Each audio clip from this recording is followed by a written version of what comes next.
తన కుమారుడు బండి భగీరథపై నమోదైన లైంగిక వేధింపుల కేసుపై కేంద్ర మంత్రి బండి సంజయ్ తొలిసారిగా స్పందించారు. ఈ వ్యవహారం రాష్ట్ర రాజకీయాల్లో పెనుదుమారం రేపుతున్న నేపథ్యంలో ఆయన చేసిన వ్యాఖ్యలు ఇప్పుడు ప్రాధాన్యత సంతరించుకున్నాయి. తప్పు ఎవరు చేసినా తప్పే అంటూ ఆయన చేసిన ప్రకటన రాజకీయ వర్గాల్లో చర్చనీయాంశమైంది.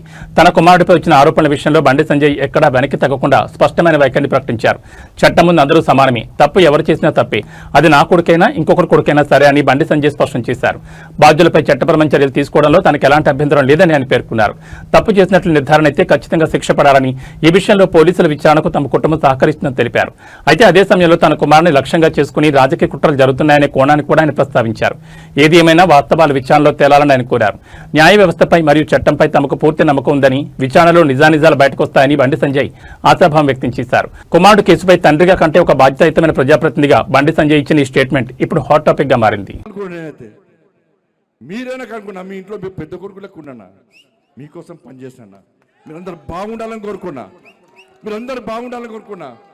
ఇలా మీకోసం ఆలోచించి, మీరే మీ మనిషి ఆలోచించి, మీ కుటుంబ వ్యక్తికి ఆలోచించి నా కొడుకుకు టైం ఇవ్వలేదన్నా, నా కొడుకుతో మాట్లాడలేదన్నా.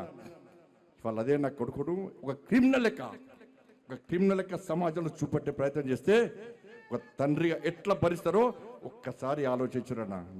నా కొడుకు నేనేం తప్పు చేయలేనా, మేము ఫ్రెండ్స్ ఉన్నానా, మేము తప్పు చేయలే, కలిసి ఉన్నాం, ఇలా విడిపోయినాం, నేను ఏ తప్పు చేయలే, నిజాయితీగా బయటికి వస్తా అని చెప్పి ఇలా నా కొడుకు ఎప్పటికీ నేను సమర్థిస్తలేనన్నా. తప్పు ఎవరు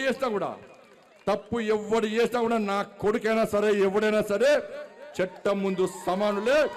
నా కొడుకు తప్పు చేస్తే తప్పకుండా నా కొడుకు శిక్ష 100% పడాల్సిందే.